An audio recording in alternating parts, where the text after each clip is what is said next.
अस्सलाम वालेकुम। आज बात करेंगे coronary artery disease. Coronary arteries हमारे पास वो आर्टरीज है जिसकी वजह से दिल को खून सप्लाई होता है। बाज़ दफ़ा इन आर्टरीज में या तो ब्लॉकेज हो जाता है, ठीक है, और या ये थोड़े से तंग हो जाते हैं, मतलब इसके जो नॉर्मल हालत है उससे ये तंग हो जाते हैं, जिसमें खून की जो सप्लाई है वो नॉर्मल तरीके से नहीं होती। ये हमारे पास एथेरोस्क्लेरोसिस की वजह से होता है। एथेरोस्क्लेरोसिस वो कंडीशन है जिसमें कोलेस्ट्रॉल या फैट्स की वजह से हमारे जो आर्टरीज है जिसके ज़रिए खून दिल को सप्लाई होता है वो या ब्लॉक हो जाते हैं या वो अपनी नॉर्मल हालत से तंग हो जाते हैं। अब इसकी काजेज़ के बारे में बात करते हैं। तो इसकी काजेज़ में है कि हाई कोलेस्ट्रॉल, अगर आपका कोलेस्ट्रॉल लेवल ज़्यादा है तो उसकी वजह से भी आपको ये बीमारी हो सकती है। स्मोकिंग की वजह से भी आपको हो सकती है, या अगर आपके पेरेंट्स में किसी को है तो उस वजह से भी ये आपको हो सकती है। और मोटापे की वजह से भी हो सकती है। अगर आपका वज़न ज़्यादा है तो उस वजह से भी ये बीमारी आपको हो सकती है। इसके हमारे पास 3 बड़े अलामात हैं, जिसमें पहले नंबर पे है चेस्ट पेन।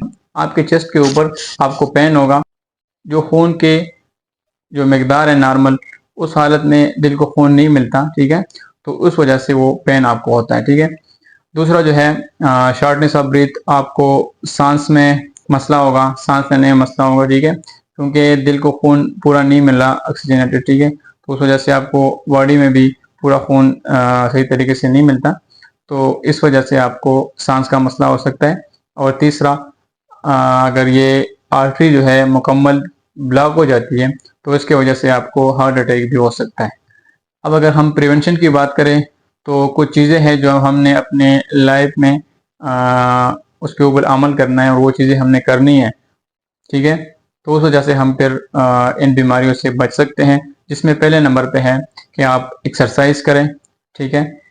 एक्सरसाइज क्या करें, स्मोकिंग आपने नहीं करनी, ठीक है, अगर स्मोकिंग आप करते हैं तो ये आपको हो सकता है, तो आपने स्मोकिंग आपने नहीं करनी। दूसरा, एक्सरसाइज करना है, ठीक है, और अपने वज़न का ख्याल रखना है। अगर आपका वज़न बढ़ रहा है या ऑलरेडी ज़्यादा है तो आपने उसकी कम करने की कोशिश करनी है, ठीक है। और चौथे नंबर पे है कि आपने जो ऐसे खुराक जिसमें फैट ज़्यादा होते हैं तो वो चीज़ें आपने ज़्यादा यूज़ नहीं करनी, और अपने खुराक में सब्ज़ी का इस्तेमाल करना है, ठीक है। तो ये कुछ चीज़ें हैं जिसकी वजह से हम इस बीमारी से बच सकते हैं।